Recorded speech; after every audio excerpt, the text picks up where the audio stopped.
A morte é o fim de tudo ou é apenas a passagem para uma dimensão desconhecida? Desde as primeiras civilizações mesopotâmicas, passando pelos egípcios, os gregos e depois os povos da América do Sul e da Índia, até a civilização mais remota que apareceu na face da Terra.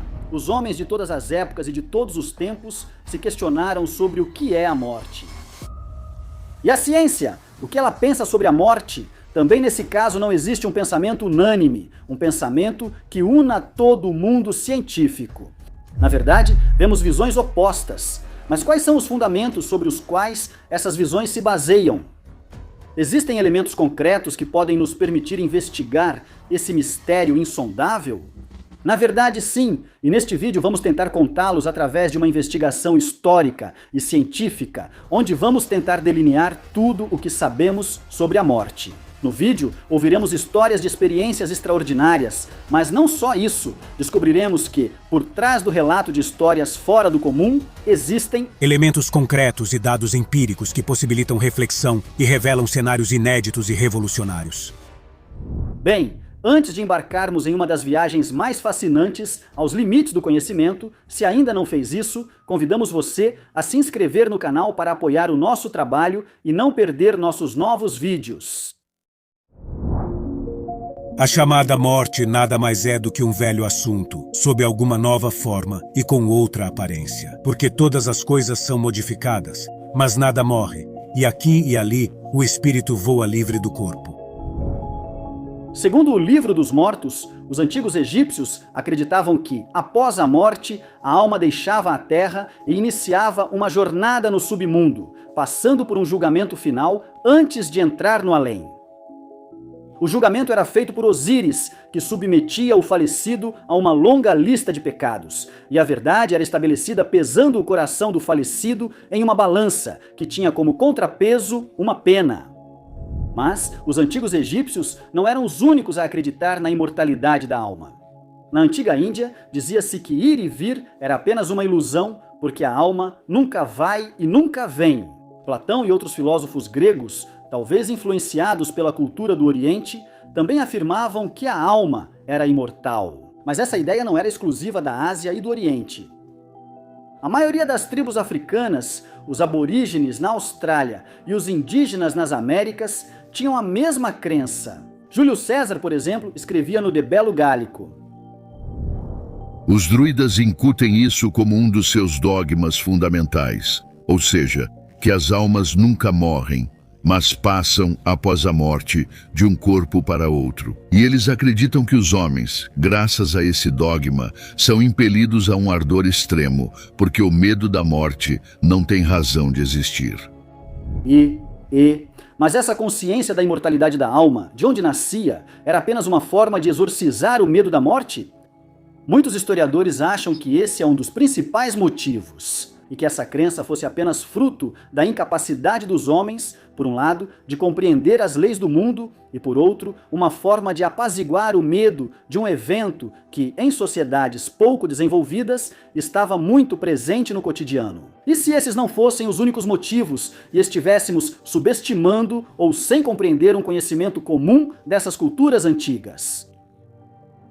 Vamos deixar essa pergunta em aberto e passar para os dias de hoje, onde as sociedades ocidentais demonstram uma espécie de rejeição ao tema da morte. O pensamento dominante é ignorar esse evento e viver como se a vida nunca tivesse um fim, pelo menos enquanto isso for possível. Mas em que ponto está a nossa compreensão da morte? Existem elementos concretos que podem ser investigados? O primeiro elemento que podemos analisar é tentar compreender se a morte é realmente o fim de tudo, ou se, na verdade, ela é apenas a passagem para algo desconhecido. O segundo elemento é compreender a verdadeira natureza da consciência, e se ela é apenas fruto de leis mecânicas ou se é algo diferente. Comecemos pelo primeiro elemento. Claramente, não temos testemunhos de pessoas que morreram e depois ressuscitaram. Mas temos muitos relatos de homens, mulheres e crianças que foram declarados mortos por vários minutos e que depois, incrivelmente, voltaram à vida. Se não podemos falar de morte propriamente dita, esses relatos, como veremos, têm algo muito interessante e mostram elementos comuns extraordinários que foram investigados ao longo dos anos por vários pesquisadores. Estamos falando das experiências de pré-morte. Esse é um assunto fascinante e complexo e, como veremos mais adiante, cheio de implicações sobre o que pensamos ser. Sarei di conoscere. Ma per comprendere bene tutti gli aspetti, andiamo con ordine. Vamos por partes, comecemos do princípio. Eu estava deitado na cama do hospital. A luz do teto era ofuscante. De repente, tudo ficou escuro e senti como se estivesse sendo levantado, como se estivesse flutuando. Eu via meu corpo lá embaixo, deitado e imóvel. Uma sensação de paz me envolveu e uma luz quente e intensa me atraía. Eu ouvia vozes reconfortantes e sentia uma presença amorosa. O primeiro estudo de que temos registro sobre a experiência de quase-morte data de 1892 e foi realizado pelo geólogo suíço Albert von Sankt, que descreveu 30 casos que lhe foram relatados pessoalmente. Entre eles, encontramos histórias de alpinistas que sobreviveram a quedas quase fatais, relatos de soldados que sofreram ferimentos que os colocaram em risco de vida durante a guerra e testemunhos de simples operários que caíram de andaimes ou sofreram graves acidentes. Von Sankt conclui seu estudo afirmando que as pessoas próximas da morte, ou que haviam sido consideradas mortas, relatavam não ter sentido nenhuma angústia e não ter experimentado nenhum terror. Mas, ao contrário, haviam experimentado calma, aceitação e um senso de profunda serenidade. No entanto, precisamos esperar até os anos 70 para ver publicados os primeiros estudos em revistas especializadas, estudos que foram se sucedendo de forma cada vez mais consistente até os dias de hoje. Entre os pioneiros nessa área de pesquisa, encontramos o Dr. Raymond Moody, cujo livro Vida Após a Vida, de 1975, reuniu testemunhos de pessoas que haviam passado por experiências de quase morte, introduzindo o fenômeno ao grande público e se tornando um best-seller mundial. Segundo Moody, muitas pessoas que passaram por uma EQM acham difícil descrever o que experimentaram, pois se trata de sensações e percepções fora do comum. Uma das primeiras sensações relatadas é uma profunda paz e ausência de dor física, acompanhada por uma sensação de bem-estar. Muitos descrevem ter se sentido separados do próprio corpo físico, observando-o de fora, muitas vezes de cima. Esse estado é seguido pela sensação de se mover rapidamente através de um espaço escuro e estreito, semelhante a um túnel.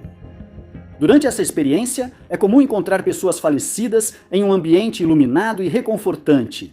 Um elemento recorrente é a visão de uma luz brilhante, percebida como amorosa e acolhedora. Alguns relatam ter vivido uma revisão panorâmica da própria vida, na qual vem uma sequência rápida de imagens e momentos significativos do seu passado.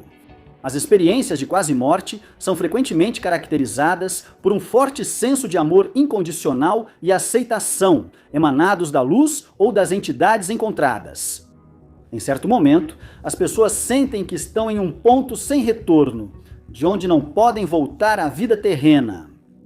Isso costuma vir junto da decisão ou sensação de que é preciso retornar ao corpo, mesmo com resistência em sair do ambiente de paz.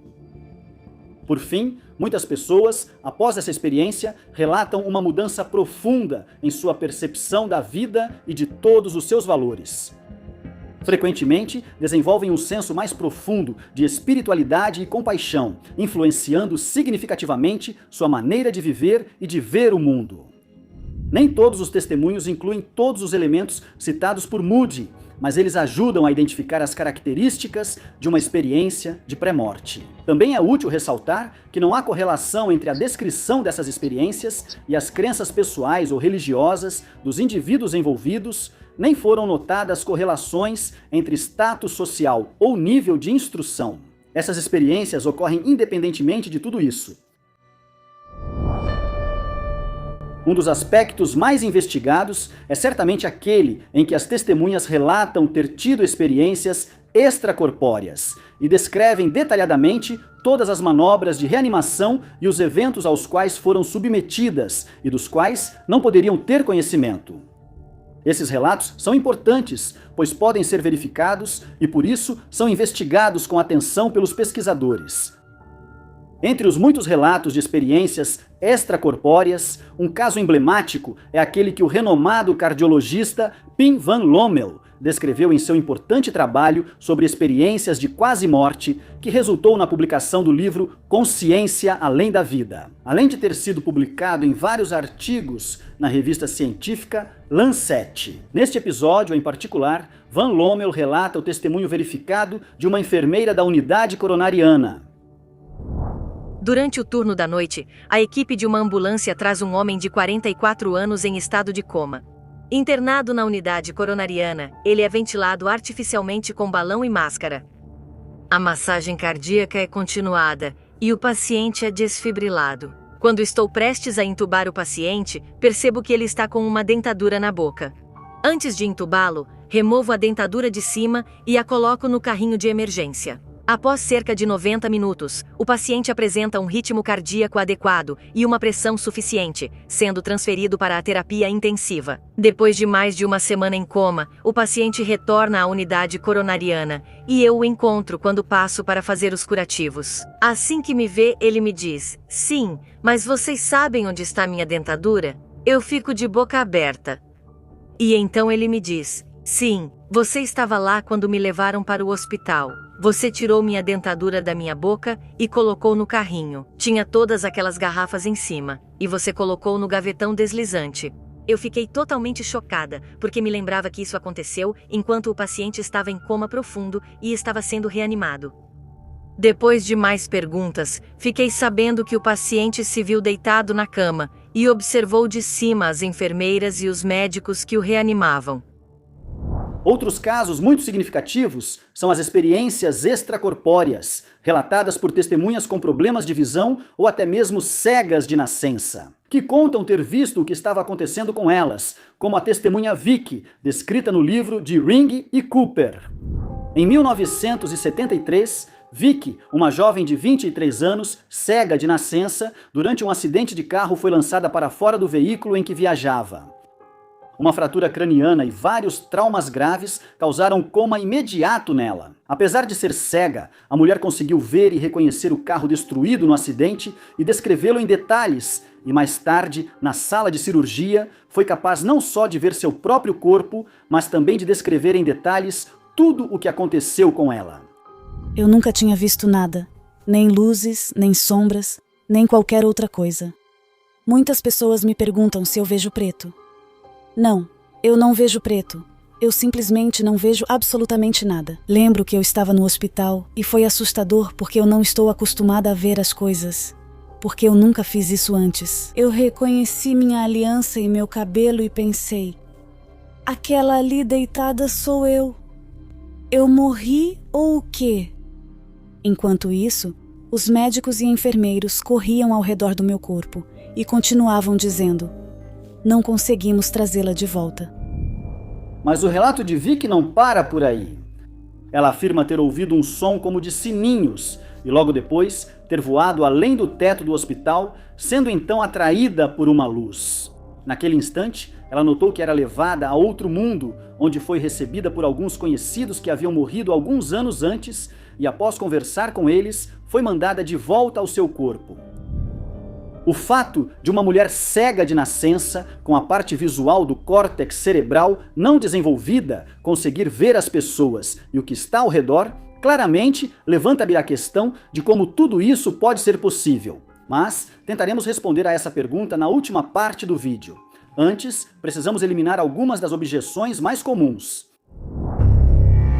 Quando se fala de experiências de quase morte, muitos afirmam que essas são experiências registradas apenas recentemente, porque são fruto das nossas capacidades aprimoradas na área da saúde, das técnicas e do uso de medicamentos durante as agitadas fases de reanimação. Mas isso não é totalmente verdade. O que hoje chamamos de experiências de quase morte foram registradas desde os tempos mais antigos, mesmo que com nomes diferentes, e encontramos vestígios delas em todas as culturas do mundo. Platão, por exemplo, conta sobre a morte de um soldado chamado Er, que depois de 10 dias voltou à vida. E, uma vez que despertou, contou que havia deixado seu próprio corpo e viajado para outro mundo, onde teria observado as almas sendo julgadas por seus pecados terrenos. E o que dizer da descrição contida na tradição tibetana? Ouvindo esses relatos, não podemos deixar de lembrar dos testemunhos modernos de experiências extracorpóreas. Quando o princípio do conhecimento sai do corpo, diz para si mesmo: estou morto ou não estou morto? Nesse momento, o falecido vê que seu corpo está sendo despido das roupas, sua cama está sendo retirada. E pode ouvir o choro e os lamentos de amigos e parentes, mas mesmo que possa vê-los e ouvi-los, eles não podem ouvi-lo. Nesse momento, sons, luzes e raios são percebidos. Outra objeção que é levantada sobre a real autenticidade dessas experiências é que elas seriam apenas fruto de alucinações ou estados de alteração do cérebro devido ao choque do trauma e ao uso de medicamentos de reanimação. Os estudos realizados com testemunhas de experiências de quase morte provaram, porém, que elas ocorrem durante o período de morte clínica do indivíduo e não imediatamente antes ou depois de uma parada cardíaca. Determinar o momento exato é importante, porque exclui qualquer outra situação, exceto a de que a experiência de quase morte ocorreu no momento em que todas as funções cerebrais estavam ausentes.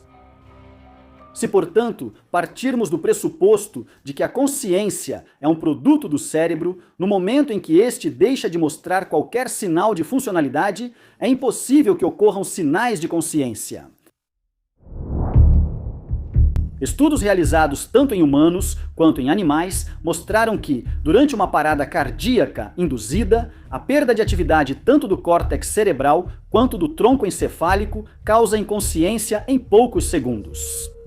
Os primeiros sinais de falta de oxigênio no cérebro são registrados após apenas 6 segundos de uma parada cardíaca. E se o batimento não retorna imediatamente, a perda de atividade elétrica do córtex cerebral sempre resulta em um eletroencefalograma plano, ou seja, sem atividade. Podemos comparar o cérebro a um computador que teve o cabo de energia desligado, todos os seus circuitos ficam desabilitados e até que seja ligado novamente, não é capaz de realizar nenhuma operação. Com a diferença, porém, de que um cérebro sem alimentação por vários minutos sofrerá danos graves. Claramente, durante uma parada cardíaca, não é feito um eletroencefalograma, porque os médicos estão ocupados com as fases de reanimação. Sem contar que muitas vezes isso não acontece no hospital, mas nos lugares mais improváveis. No entanto, existem algumas exceções. Existem casos documentados em que o paciente em parada cardíaca tem, ao mesmo tempo, a função cerebral analisada. Isso ocorre, por exemplo, em certas neurocirurgias. Portanto, se durante essas intervenções o paciente passa por uma experiência de quase morte, é possível obter um quadro muito detalhado da sua função cerebral. O caso mais famoso em que isso aconteceu é o de Pamela Reynolds, um caso que gerou muita discussão e que vamos ver agora em detalhes. Pamela, uma mulher de 35 anos, fez uma tomografia que revelou um aneurisma gigantesco em uma das artérias cerebrais próximas ao tronco encefálico. Um aneurisma é como uma espécie de balão em um ponto enfraquecido de um vaso sanguíneo. Se ele se rompe e o risco é bem real, ocorre uma hemorragia cerebral que leva à morte. As chances de sobrevivência para Pamela eram baixíssimas. Uma cirurgia para resolver o problema era muito complicada e arriscada. O neurocirurgião Robert Spetzler, do Barrow Neurogy Institute de Phoenix, decide mesmo assim tentar de tudo e operá-la. O que ocorreu durante a cirurgia? A temperatura corporal de Pamela é reduzida a 10 graus e ela é conectada a uma máquina coração-pulmão devido à perda da atividade cardíaca, que sempre ocorre durante casos de hipotermia.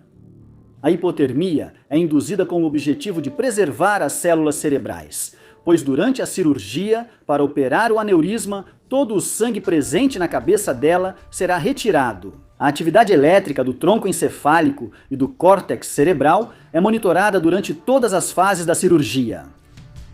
A operação dura cerca de 6 horas e é um sucesso. Pamela, ao acordar, surpreendendo toda a equipe médica, relata uma das experiências de quase morte mais profundas já registradas. Aqui estão suas palavras incríveis. Não me lembro da sala de cirurgia. Não me lembro do Dr. Spetzler. Eu estava com um assistente dele. Depois disso, nada. Até que um som. O som era desagradável. Parecia que eu estava em um consultório de dentista. Lembro que o topo da minha cabeça formigava e, de alguma forma, eu saí pela parte de cima da minha cabeça. Quanto mais eu me afastava do corpo, mais a imagem ficava nítida. Lembro de ter visto muitas coisas na sala de cirurgia quando olhei para baixo. Eu estava plenamente consciente. Achei estranho o jeito que tinham raspado minha cabeça. Eu conferia. Esperava que raspassem todo o cabelo, mas não tinham feito isso. Eu estava, metaforicamente, sentada no ombro do Dr. Spetzler. Lembro do instrumento na mão dele. Parecia o cabo da minha escova de dentes. Também me lembro claramente de uma voz feminina dizendo: "Temos um problema. As artérias dela são muito pequenas." E então a voz de um homem dizendo: "Tente do outro lado." Senti uma presença. De alguma forma, me virei para vê-la. E então, vi um pontinho de luz, como a ponta de um alfinete. A luz começou a me puxar, mas não contra a minha vontade. Tive a sensação física de estar subindo. A sensação era como subir em um elevador muito rápido. Percebi que estava começando a distinguir várias figuras. Vi muitas pessoas que eu conhecia e outras que eu não conhecia, mas eu sabia que de alguma forma estava conectada a elas. Todos que eu via pareciam estar no melhor momento de suas vidas. Vi meu tio Jan. Eu era muito apegada a ele porque me ensinou muito. Não me permitiram ir além e me disseram que se eu continuasse em direção à luz, algo aconteceria comigo fisicamente e eles não seriam mais capazes de me trazer de volta ao meu corpo. Eu queria ir para a luz, mas também queria voltar porque tinha filhos para criar. Perguntei se aquela luz era Deus e me responderam: "Não, Deus não é a luz. A luz é o que acontece quando Deus respira." Lembro de ter pensado: estou no sopro de Deus. Foi meu tio quem me trouxe de volta, mas quando cheguei onde estava meu corpo e olhei para aquela coisa, com certeza eu não queria voltar para lá, porque parecia exatamente o que era: sem vida. Meu tio começou a discutir comigo. Ele disse: "É como mergulhar em uma piscina. Mergulhe." Ele me empurrou e eu vi meu corpo dar um salto e senti o frio dentro de mim. Eu tinha voltado para o meu corpo. Foi doloroso. Tudo o que Pamela conta ter visto corresponde incrivelmente à realidade do que aconteceu naquele dia na sala de cirurgia. Estas são as palavras do Dr. Spetzler. Durante a parada, o cérebro de Pamela foi considerado morto em todos os 3 testes clínicos. O eletroencefalograma estava silencioso, as respostas do tronco encefálico dela estavam ausentes e não havia fluxo sanguíneo no cérebro dela. Não acredito que as observações que ele fez se basearam no que ele possa ter visto ao entrar na sala de cirurgia. Os instrumentos não eram visíveis para ela. Não tenho nenhuma explicação para isso. Não sei como é possível que isso tenha acontecido, considerando o estado fisiológico em que ela estava. Ao mesmo tempo, já vi acontecerem muitas coisas que não sei explicar, e não quero ser tão arrogante a ponto de dizer que não existe nenhuma maneira de isso acontecer. Após ouvir esse testemunho incrível, é inevitável questionar como isso ocorreu durante a morte clínica. Devemos talvez pensar que a consciência é algo que não está estritamente ligada ao cérebro. E o que a ciência diz a respeito disso? Para responder a essas perguntas, precisamos embarcar em uma jornada complexa, que vamos simplificar ao máximo, mas que abre uma nova visão revolucionária de tudo o que até agora pensávamos conhecer. O que se pensa é que o nosso cérebro, através de suas funções mecânicas, dá origem à nossa consciência. Por exemplo, medimos como ocorre um aumento de 30% no fluxo sanguíneo no cérebro quando pensamos ou estamos atentos a algo. Isso ocorre porque os neurônios consomem mais energia para gerar processos cerebrais. Observando isso, poderíamos ser levados a acreditar que, portanto, é certo e comprovado que nossa consciência é fruto da atividade do cérebro. Mas, na verdade, apesar do que observamos, até hoje não temos nenhuma evidência direta que prove que os neurônios produzem a nossa consciência. Vamos tentar explicar melhor esse conceito. Por décadas, os cientistas tentaram localizar as memórias e a consciência no cérebro. O pressuposto inicial era que a atividade de áreas neurais específicas sempre resultaria nos mesmos pensamentos e emoções, mas essa pesquisa nunca teve resultados positivos. Hoje, sabemos que existe uma correlação entre a atividade registrada no cérebro e a experiência da consciência, e que essa pode ativar muitos centros cerebrais, mas uma conexão não diz nada sobre qual é a causa. A atividade cerebral parece mais um modo de codificar as informações. Pensemos em um rádio. Podemos procurar as estações de rádio girando o botão que regula a recepção das frequências, mas fazer essa operação não influencia o conteúdo da transmissão de rádio. Nessa perspectiva, a ativação de uma parte específica do cérebro não explica o conteúdo dos pensamentos e emoções. O que podemos medir é apenas a correlação entre as atividades registradas no cérebro e as experiências conscientes.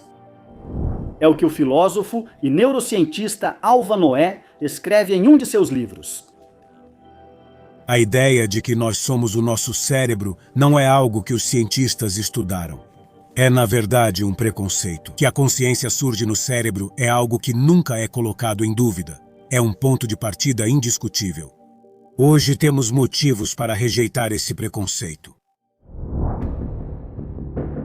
Um evento que gerou muita discussão no mundo científico foi relatado em um artigo publicado na prestigiada revista científica Science, com o título provocativo "Seu cérebro é realmente necessário?", e que relata um caso realmente incomum: a tomografia cerebral de um jovem formado em matemática e com um quociente de inteligência de 126, portanto acima da média. Teria revelado que 95% do seu crânio estava ocupado por líquido cérebro-espinhal e o seu córtex cerebral media apenas 2 centímetros de espessura. O peso do cérebro restante foi estimado em 100 gramas contra os 1.500 de um cérebro normal. E, no entanto, apesar de tudo, suas funções cerebrais não estavam danificadas. Isso leva a uma reflexão inevitável. Todas as informações e a memória de curto e longo prazo, todas as emoções e pensamentos desse rapaz, onde foram fisicamente armazenados, se a massa cerebral dele foi reconhecida como sendo muito pequena? É possível que a resposta esteja apenas ligada à plasticidade do cérebro, ou seja, à sua capacidade de lidar e se adaptar a modificações estruturais e, assim, desenvolver conexões mais eficientes. Ou, ao contrário, devemos imaginar que a memória e os pensamentos não estejam fisicamente localizados na massa cerebral, mas que tenham outra localização. Antes de tentar responder a essas perguntas, vamos voltar às experiências de pré-morte. Entre as experiências relatadas pelas testemunhas, há aquela de reviver a própria vida, vê-la literalmente passar diante dos próprios olhos. Mas não só isso, muitos afirmam ter percebido que estavam em um lugar fora do tempo e do espaço. Bastava pensar em um lugar ou em um evento específico da própria vida para se encontrar instantaneamente vivendo aquele momento, naquele lugar específico. Além disso, as testemunhas relatam ter sentido intensamente que tudo parecia estar conectado a tudo em uma estreita interconexão. Nesses momentos, a mente parece conter o conhecimento de tudo em uma dimensão sem tempo e sem espaço. Naquele momento compreendi por que eu estava ali, o motivo da minha doença, compreendi em geral o que é a vida. Compreendi que todos nós éramos parte de algo único. Tudo era tão óbvio. A clareza e a capacidade de compreensão que tive naquele estado são simplesmente indescritíveis. Se trouxermos esses elementos para o nosso conhecimento científico atual, e especificamente para a capacidade de estar em um determinado lugar instantaneamente e para a percepção de uma ligação intrínseca com o todo, o que vem à mente? É claro que não tem como não pensar na física quântica e em seus conceitos revolucionários. Por exemplo, o entrelaçamento quântico descreve como duas partículas podem permanecer conectadas, de modo que a mudança no estado de uma influência instantaneamente a outra. Esse fenômeno, independentemente da outra, pode lembrar a experiência de estar em um lugar instantaneamente, simplesmente pensando nisso.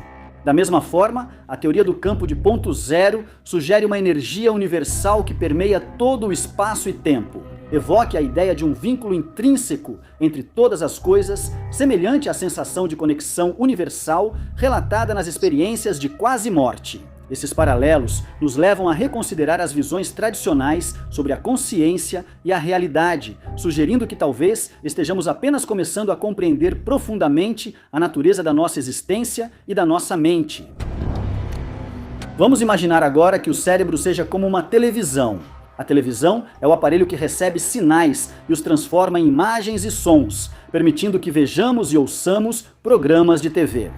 No entanto, o conteúdo que vemos na tela não é produzido dentro da própria televisão.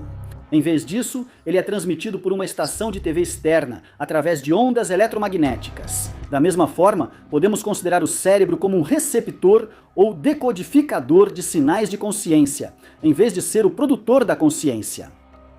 Nessa visão, a consciência e as informações não residem fisicamente no cérebro, assim como os programas de televisão não estão fisicamente dentro do televisor.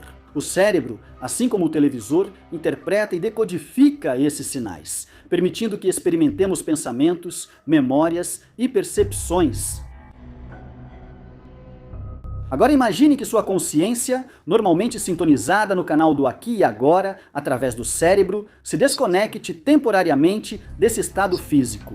Durante uma experiência de quase morte, é como se o televisor fosse desligado ou desconectado de sua fonte normal de energia, permitindo que a consciência sintonize um canal ou estado de existência diferente.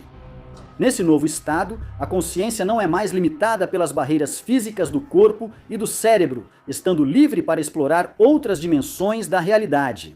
Quem passou por uma experiência de quase morte frequentemente descreve a sensação de sair do próprio corpo, de se mover através de um túnel em direção a uma luz brilhante e de se sentir conectado a uma energia maior e universal. Essa passagem parece temporária, pois muitos retornam à sua forma física com lembranças vívidas do que vivenciaram.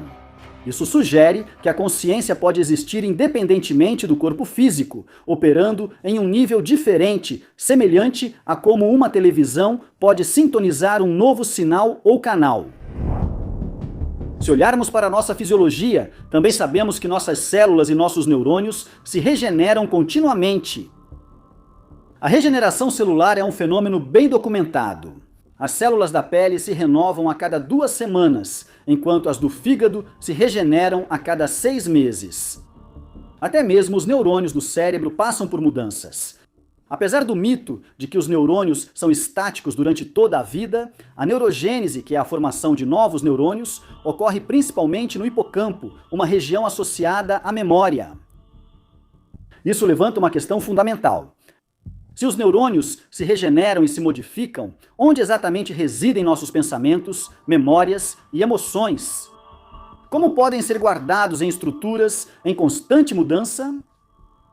Simplificando, podemos dizer que hoje se acredita que, durante a regeneração, as estruturas cerebrais são reescritas e, de certa forma, atualizadas. Esse é o motivo pelo qual não perderíamos as informações nelas registradas. Mas é possível, na verdade, que a memória, os pensamentos e as emoções, mais do que residirem materialmente nas conexões neurais, estejam naquele campo eletromagnético que registramos quando observamos a atividade cerebral. O cérebro, então, não seria o gerador da nossa consciência, mas sim um instrumento que usamos para percebê-la. Voltando às experiências de quase morte, é possível então que quando o nosso cérebro se desliga, nossa consciência se sintonize em uma frequência diferente? É essa a experiência que milhares de testemunhas ao redor do mundo relatam ter vivido? Uma das teorias principais de Van Lommel é o conceito de consciência não local. Ele propõe que a consciência não está confinada ao cérebro, mas é um aspecto fundamental do universo, semelhante aos fenômenos quânticos. O cérebro funciona como um receptor ou uma interface para essa consciência não local. em vez de originá-la. Essa ideia está alinhada com as descobertas da física quântica, sugerindo que a consciência pode operar além dos limites convencionais do tempo e do espaço. As pessoas experimentam a inconsciência em uma dimensão onde o tempo e o espaço não desempenham mais nenhum papel. Tudo está lá. O passado, o presente e o futuro estão contidos nessa dimensão da consciência.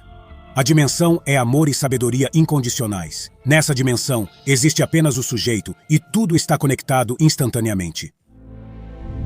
O que é desconcertante, de certa forma, é que se os estudos de Van Lommel, e não só os dele, estiverem corretos, eles não estão fazendo nada além de confirmar crenças antiquíssimas que a humanidade sempre teve. No início do vídeo, citamos vários textos antigos, mas existem muitos mitos que contam sobre a passagem da vida para a morte. Escute, quando a respiração cessa, a força vital afundará no centro nervoso da sabedoria e aquele que conhece experimentará a luz clara da condição natural. Nesse momento, não tema essa luz límpida, brilhante de um amarelo ofuscante, mas saiba que é a sabedoria.